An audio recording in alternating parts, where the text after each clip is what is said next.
Hi, it's Leslie, and thank you for joining the interview with Leslie Heaney. The hottest topic today for women like myself in their 40s and 50s, and when I say hot topic, I mean it with every pun intended, is menopause.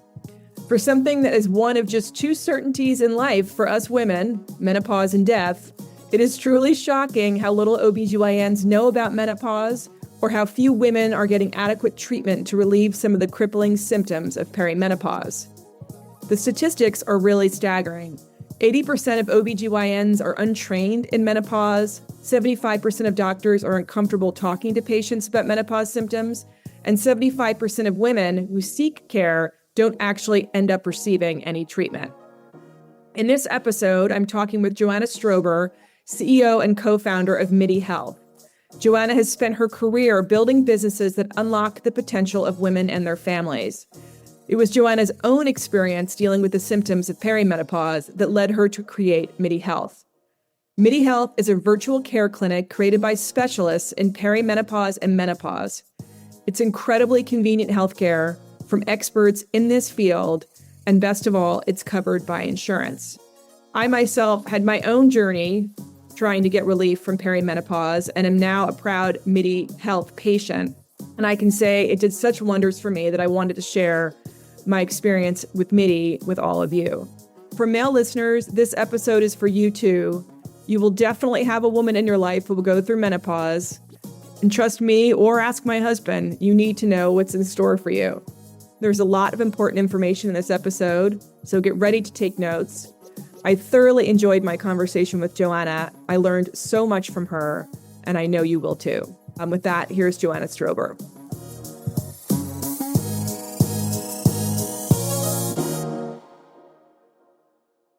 Well, Joanna, it's so nice to see you. Thank you so much for coming on. This is actually a very relevant topic for women my age and younger and a bit older, women in their 40s and 50s. The hot topic of menopause and helping us women that are going through it get some much needed guidance. Sure. See, menopause is hot. Oh my gosh, I love that. For those that are listening and not able to see, Joanna has a great t-shirt that says menopause is hot, which it is literally and figuratively. Are you giving those to everybody in your office? We are, yes. Oh, excellent. Well, for our listeners, will you just tell them a little bit about Midi? Yeah. Midi is a national virtual care clinic specializing in women 35 to 65 to help deal with all of the issues of perimenopause and menopause. And honestly, there's a lot of issues. So, we deal with the big ones like brain fog and sleep and anxiety and depression and weight loss. But we also deal with tingly ears that actually is a symptom of menopause, or joint pain. There's a lot of things that are related in our bodies to the decrease in estrogen, essentially. And we are specialists in taking care of all of those things. And then importantly, we offer insurance-covered care. So all of our care is covered by insurance. That's amazing. So did you have a background in healthcare when you decided to start Midi? What kind of professional background did you have? I had started another company in 2014 in the digital health space. So I have been working in digital health for about 10 years. But you had your own personal experience, right? That led you to decide that Midi had to be created. And you've told me a little bit about it, but I know it would be really interesting to listeners because I think it's so relatable. I had my own experience like that, but yours was quite unique. And then it took you such a long time to figure out what was going on with you. It's hard, right? So I was around 47 and the first symptom I had was I stopped sleeping. I couldn't sleep through the night. I was waking up at 3 o'clock in the morning. I started having night sweats. I also started having anxiety and just not feeling myself, being angry all the time, yelling at people all the time. And I was still having my period. So when I went to the doctor said, well, this is not menopause because you are still having your period. So they did not think of giving me anything related to menopause. So instead, they gave me Ambien so I could sleep, but they told me I could only take it once in a while. They told me to go to therapy to help my anxiety and depression. I did not need therapy. Talking was not the issue. And I really just got the wrong care from numerous providers. Did you try that? Did you try the Ambien? Did you try the therapy, or you just knew? No, I went to marriage therapy with my husband. Honestly, we went to marriage therapy and he's like, "You're angry all the time." I'm like, "Yes, I'm angry all the time." I'm so glad to hear this. This is I happening. cannot tell you. It's almost embarrassing. And then, honestly, we can say it on this podcast. You go to marriage therapy and it's like, well, you don't really want to have sex. And you're like, yeah, it hurts. I don't want to have sex. It hurts. It doesn't feel good anymore. So these are real issues. And why my marriage therapist didn't say, there's something called vaginal estrogen that can make this feel better. Have you tried it? It was like this just whole wall of, you're still having your period, so therefore you are not in menopause. So therefore, all these things wrong with you are not related to your hormones. And this was all about my hormones. It was all about having essentially an imbalance of my decreasing estrogen, not enough progesterone, not enough testosterone, and I was out of balance. And it really created havoc in my life. So eventually, I realized that this could be related to hormones. But you know what? That wasn't even in the air 8 years ago. So people were not talking about this. And so it was just no one was even bringing it up. But I found a doctor in San Francisco. I had to pay $1,000 cash pay to her. She gave me the right medications. My life changed in 2 weeks. Like, it did not even take 2 weeks. I started sleeping. My anxiety went away. My hostility went away. My marriage got better for all sorts of reasons. It really changed my life. And the fact that there were so few providers educated in this to tell me how to help myself feel better was just incredibly, incredibly frustrating. So that is the origin story. That is why we started Midi. And the exciting thing that happened over COVID is that we thought a lot about starting Midi prior to COVID, and we wanted to give women access to this high quality care, access to hormone expertise, but we couldn't figure out a business model that worked because we needed insurance coverage. Because we fundamentally believe at Midi that women deserve insurance covered care. This should not be a cash paid expense. So thankfully, the laws changed with COVID, so now telehealth visits can be covered by insurance. So now we could launch a national telehealth company to give women help with all of these things and have their insurance pay for it. That's amazing. That is one of really the only, I think, silver linings of COVID is just how telehealth has become so normalized and accessible and is allowing, you and your company to provide this care to everyone. I mean, I have that conversation with my friends. I had it just last night at dinner, sharing my experience with being a Midi patient, which has changed my life, which is why I was so excited to talk with you about this, because I talked about it last night with friends at my friend of mine's birthday dinner. And then I was having lunch with a good friend a couple of months ago. And I go to an excellent gynecologist in New York City who's very well regarded, and she's terrific. But I went last year and had the same experience. I said, I'm having all of these different symptoms. I'm not sleeping well. I don't feel right. And it was the same response of sort of, well, you're still getting your period, and maybe it's this, maybe it's this. And finally, this spring, I started having such hot flashes, and I shared with a friend who is familiar with Midi, and she said, you should just go on, Midi Health and make an appointment. And I did. And I was absolutely blown away with how quickly I was able to get an appointment, the quality of the healthcare provider, of the doctor that I spoke with, and her expertise, and how simple it was, and then how quickly I was able to get relief after the fact. But I think, you had this experience, I had this experience, and what's really fascinating to me is how uninformed healthcare providers, even gynecologists, are about menopause.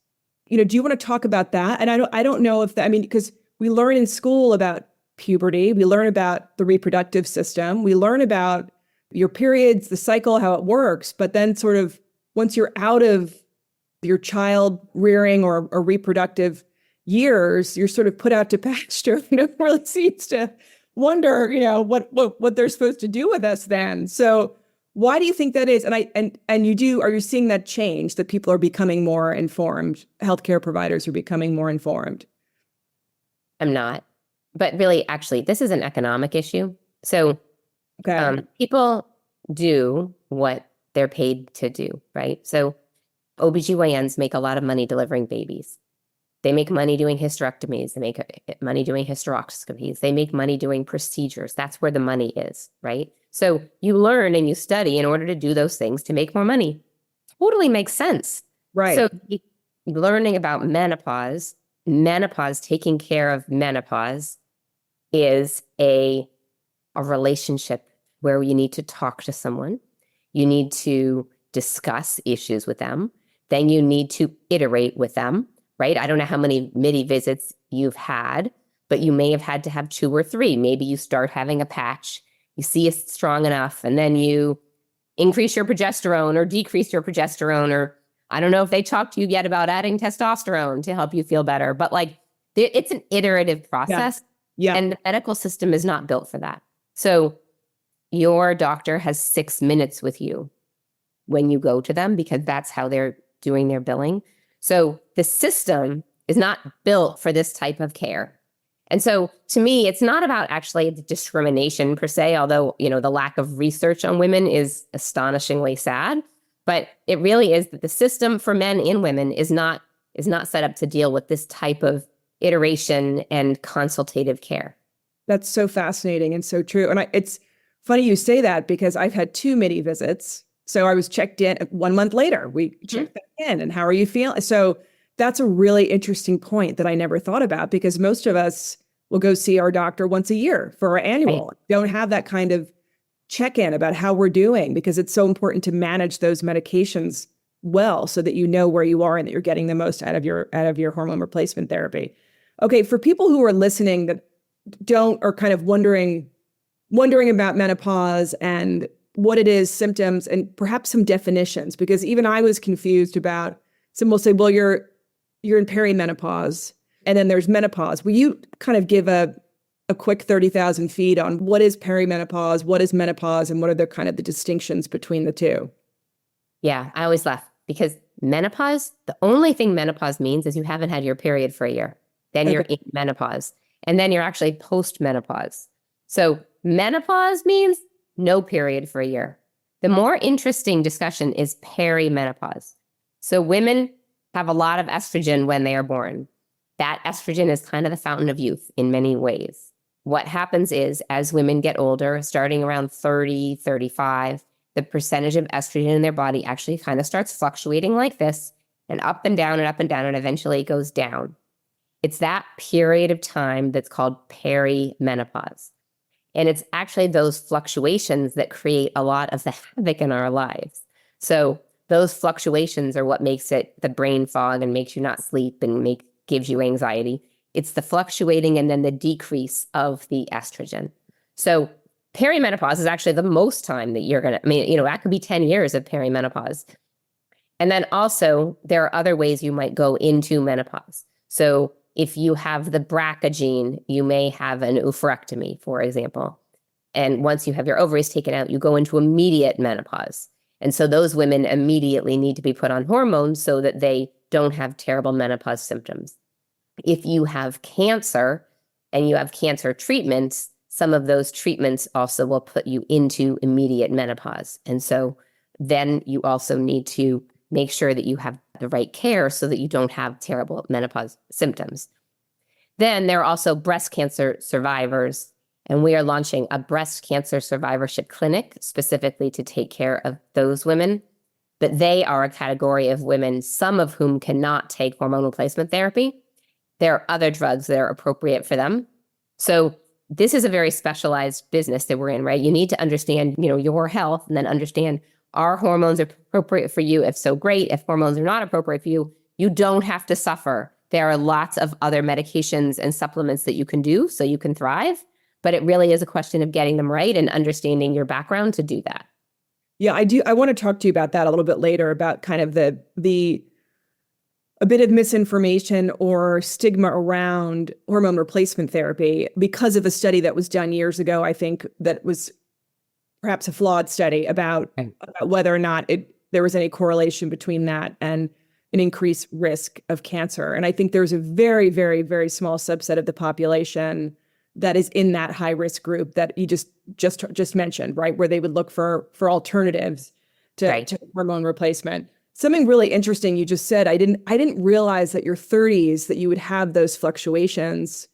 And I don't know if you've happened to see or read about the actress Naomi Watts's experience where she went into perimenopause in her late 30s. She was trying to have children and she was going, really her estrogen levels had dropped dramatically. She was sort of active perimenopause. I never even thought that was without having had cancer or any of these other factors that you just mentioned. So it's almost like as women, we really need to be much more mindful or aware of just how much our hormone fluctuations are affecting us, and that those can start happening to us a lot sooner than we might even realize that they could be happening in our 30s.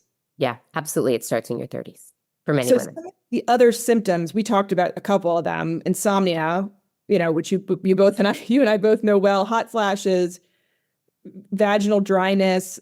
What other weight gain? I mean, so many women gain weight, right? They're eating the same thing, they're exercising, and their body is changing, and they gain weight, and that's a big frustration for them. There's actually a lot you can do to help that, but weight gain is a big one. It's very depressing. But then there's also, your hair starts falling out. 40% of women start having hair falling out. There's joint pain. There are a lot of symptoms. My joint's actually cracking when I walk up the stairs. I can hear it's disgusting. I'm like, what is that noise? I'm like, oh my God, it's my body. I mean, this is just time to hang up my cleats here. Loss of libido is another one. And then you mentioned hair loss. There's also, besides the effects of this drop in hormones on your body yourself in terms of hot flashes and insomnia that we attribute to menopause, there's other health effects, right? Of not having your hormone levels drop. With, I think your bones might be one, our heart health might be another. You mentioned brain fog. Do you want to speak to some of those too? So there's not enough research. This is an area I'd like to see more research. We do know 100% that estrogen keeps your bones from deteriorating. So the rules right now say you should get a DEXA scan in I think 65.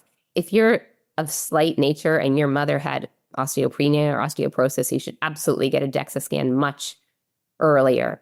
I mean, the easiest thing to do if you have osteopenia is to wear the estrogen patch, which helps so your bones don't deteriorate. But then there are other really interesting things that people are researching. So women get Alzheimer's disproportionately more than men. And there's some early research trying to understand, is that because of our decreasing estrogen? And if so, if we take estrogen, can we decrease our risk of estrogen? So there's a big study going on right now at Tulane about that I'm very excited about. And then there's also the same thing about cardiovascular risk. Women have many more heart attacks than men do. So is that also related to estrogen? And while it is clear at this point that there is a relation, they're not yet saying that you should take estrogen to prevent heart attacks, but I'm looking at some research that is examining that too. So this shows the importance of research, but I think the research is increasingly going to show that there's a very tight correlation between Alzheimer's and cardiovascular health and bone health, all to estrogen. And then the question is, can taking estrogen help that? And you also mentioned hair too, right? And skin. Yeah.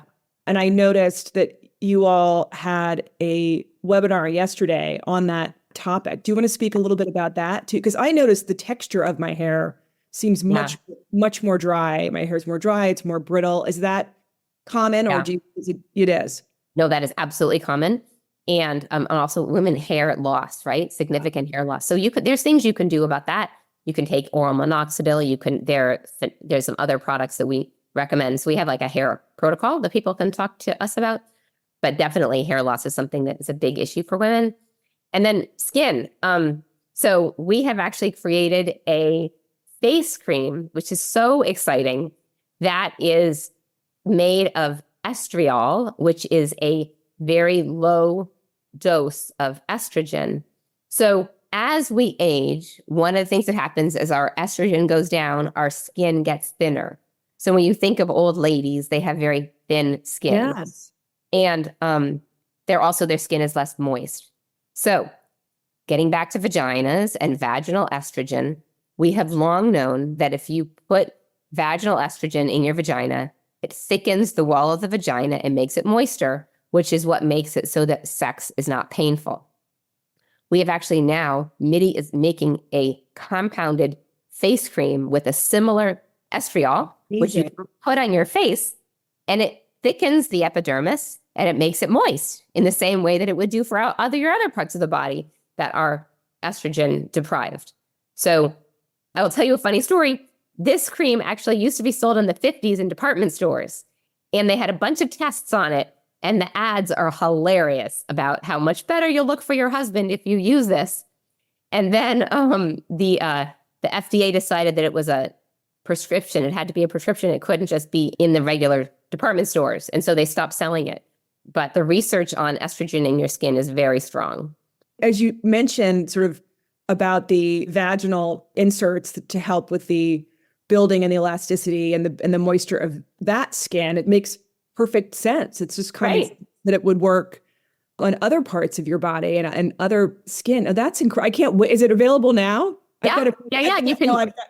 You have to have a visit with us because we have to make sure that it's okay for you. But if you're already on estrogen, all you have to do is just go into the Athena, tell your provider you'd like it, and they'll send you a link to get it. Oh, I can't wait for that. So you mentioned a little bit about the small subset of women that they are not good candidates for hormone replacement therapy. Talk a little bit about that study that kind of created that stigma years ago around hormone replacement therapy, how that was kind of debunked. And then you mentioned a little bit earlier, but what women would probably not be good candidates for hormone replacement. And then what are some of the alternatives that might be available to them? So I want to be just super clear that I'm not a doctor. So be very careful on how I talk about that. Okay, sure. That said, there was this study, the Women's Health Initiative, that came out in 2001, and it looked at a group of women, and it made a misstatement. There's no other way to say it, that it said that women who took estrogen were getting an increased risk of breast cancer.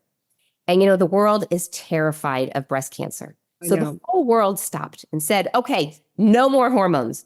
All research on hormones stopped. All women, we went from 40% of the women in the United States taking hormones to 2% of the women taking hormones. Essentially, everything froze. Now they look at that study 20 years later and they realize it was the wrong answer. That actually women in the estrogen-only part of the study actually had a decreased risk of breast cancer, not an increased risk of breast cancer. It was the progesterone that was causing problems, and it was a different type of progesterone than we use now. And so essentially that data set was misinterpreted. Because of that data set, 22 years of women have been denied taking estrogen. Think about that. Because of a wrong data set. Yeah. And also, the women in that data set were mostly over 65, which is not who we're talking about. So in all aspects, this data was misinterpreted. I think it was Dr. Pediatria who said this is, one of the biggest miscarriages that's happened in the medical system. As I talked earlier to you about our bones, right? Taking hormones prevents you from becoming a crippled old lady. We have denied 20 years of women access to that. It's infuriating, quite honestly. We talked about some of the common symptoms, right, of menopause. And many of them, as you pointed out, whether it's hot flashes, insomnia, vaginal dryness, loss of libido, all of those factors, hormone replacement therapy and estrogen and progesterone and testosterone, if that's what you need, and again, you have to see your doctor to determine that, is a way to address all of those symptoms, right? I mean, I can't imagine feeling the way I felt 3 months ago, walking around like a zombie because I wasn't sleeping and then just having hot flash after hot flash. I just can't imagine living that way. And I can't imagine what that actually was doing to my body, the kind of long-term health effects of that. So one of your goals in creating Midi, and you discussed this a little bit earlier, was to make it accessible and equitable and having it be covered by insurance. You've been able to achieve that because of this change in the law, right? And most insurance is Midi is covered by most insurance? By the end of this year, we'll have 70% of all women covered by PPOs. We don't yet have Medicare or Medicaid, and we don't have HMOs, but we will have most PPOs covered by the end of the year. That's incredible. That's Yeah. incredible. What is the obstacle or issue for insurance companies in wanting to cover this kind of care?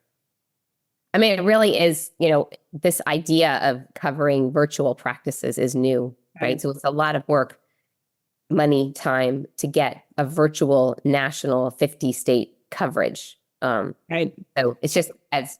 Is it a state-by-state issue more than it is insurance with the insurance company? That's right. Oh, that's interesting, which I guess makes sense because I was interviewing a doctor about some of the issues of why people aren't going into pediatric practice. It's the reimbursement rates for certain pediatric practices versus regular general practitioner practices for adults. And it was very interesting for me to learn that it's very state-based on how much that care is reimbursed or what level. So what's next for Midi? I think you're developing partnerships with different businesses, right, to have that covered. Will you talk a little bit about that? That's very exciting. So really what we want to do is develop in-person partnerships with hospital systems. So we're always going to be virtual, right? We're only going to do online care. What's important to us is that we have a place to send you to get your DEXA scan, to get your mammogram, to get your ultrasounds, to check for vaginal bleeding, right? We need to have partnerships throughout the country of places to send you to make sure you have a very easy experience getting the in-person care that you need. So we've been doing a number of those partnerships. More of them are getting announced, but we're doing those partnerships around the country. Right now we have USC and UCSF and Memorial Hermann, and we're launching a number more.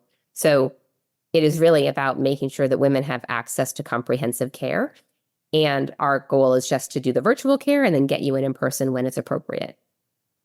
That is so exciting. I mean, and is that one of these things that you're finding that's just kind of going state by state and trying to identify those partners in the different areas that you need? Yeah. And are there sort of parting words from you about what women should be? I mean, besides going to Midi, which I can speak as a patient of what a terrific experience it is, but any other sort of parting advice to women that think they might be going through perimenopause or are kind of looking to get more information about this part of their healthcare experience?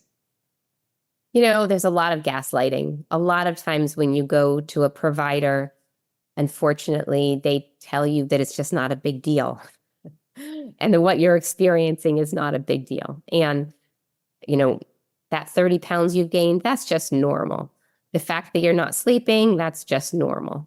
These are not normal. They don't have to be normal. And there are things that you can do to fix them. And so what I have started to believe is that what we need is providers like the providers at Midi who start looking at you holistically as a woman. So you're 42 years old, you're not sleeping, you're having anxiety. You don't first say sleeping pills, therapy, like they did to me. Instead, you say, oh, you're a woman. Maybe you're in perimenopause. Let's start with perimenopause. Let's start with hormones. Let's see if those work. If they don't, then we'll try these other things. So it's a paradigm shift that I'm fighting for, that we start looking at us holistically as women first, rather than, oh, you have a migraine. Well, maybe your migraine is actually related to your hormones. Let's think about that first, right? Like everything can be related to being a woman. So let's start looking at women like that. And that's really what we do at Midi, is that's our vantage point that we start with. And then we absolutely refer you to other places when appropriate, but there's a lot we can take care of through looking at that lens. That's really fascinating. And, just the information that you were sharing earlier about women having their hormones fluctuate so much in their 30s, it sort of makes great sense. You brought up migraines or other things that just of looking at, gosh, well, how could this be happening to me in this way because of my makeup as a woman? How is that, impacting other parts of my health? And having it start there makes such good sense. Right. That's my new way of thinking of things. Like, let's start with thinking of hormones, and then it could be something else. Absolutely. But I just think it's a good way to think about reversing how we think about our healthcare. And maybe starting, I mean, if you are having some of these symptoms that we're talking about, even if you're 38 or 39. I think some people kind of dismiss them based on their age, and you shouldn't, right? You should be proactive about it if you're not feeling right, and perhaps consider that it could be related to hormones or perimenopause. Right. We put something out the other day about on Instagram about midlife weight gain and what doctors had said to you about it. And it just made you cry reading all these comments that women were told, that it's just normal that you gain all this weight and you don't feel good about yourself, or, just exercise more. Like, I am exercising. I promise you, I am eating healthy. I am exercising, but my body is not the same. And then don't tell me just accept my body like this because it doesn't feel good. There's so many just words that are used to manage us that doesn't feel good. I think it's such an incredible service that you're providing for women, because we have, and you mentioned that study and how all of these women were not getting hormone replacement therapy. It was sort of the baby was thrown out with the bathwater. We should not be suffering in silence, and you're offering women, access to incredible care and guidance through this process, which has sort of been historically just disregarded, and not considered. Yeah, that's right. Well, Joanna, it's been such a pleasure. I enjoyed speaking with you so much. I hope everyone listening learned a lot. I know I have in speaking with Joanna and in talking with my provider at Midi. It's been such a great experience. And I just think it's so exciting how accessible it is, because, we haven't even talked about sort of the disparities of access to great care. I live in a rural area in Millbrook, New York. And, if my great doctor in New York City didn't identify immediately that that's what it was, I often think about just, how people are just really having to see a lot of different people, being told the same information that you were told or that I was told, and are just not getting any kind of symptom relief, but also doing damage to their bodies that they don't need to do, that they can get help. Absolutely. No, that's exactly right. An average woman actually goes to 6 of the wrong doctors before she gets the right relief. So it's a lot of wasted time. Can you imagine if you had to drive to all of those doctor's appointments? Or if you referrals for some insurance coverage at others. Right, exactly. It's just so cumbersome. And as is your case and was in mine to some degree, kind of going to different types of healthcare providers, getting Ambien and then going to have to see a marriage therapist. You're going a lot of different directions. Yeah. It's a lot of time. It's not also considering sort of the lives of women, often juggling work outside the home and then work inside the home and families and all the other things that we juggle. So you're helping give us the information and the education and the medicine and the relief that we need just in a very fast and accessible way. So it's a wonderful thing you're doing. I'm thrilled to be a patient of Midi's, and I'm so excited that you took time to come on the podcast so we could share with our listeners more about perimenopause and menopause, and that there is help out there, and that there are doctors and providers out there who specialize in this space and can offer them some help. I've loved talking to you. Thank you. Oh, thank you so much, Joanna. That brings us to the end of this episode of The Interview. A huge thank you again to Joanna Strober for joining. And as always, thank you again for listening. If you enjoyed the show, please rate and review us on Apple Podcasts and follow us on Instagram at The Interview with Leslie. A new podcast is released every Wednesday. Until then, this is Leslie, and don't forget to join The Interview.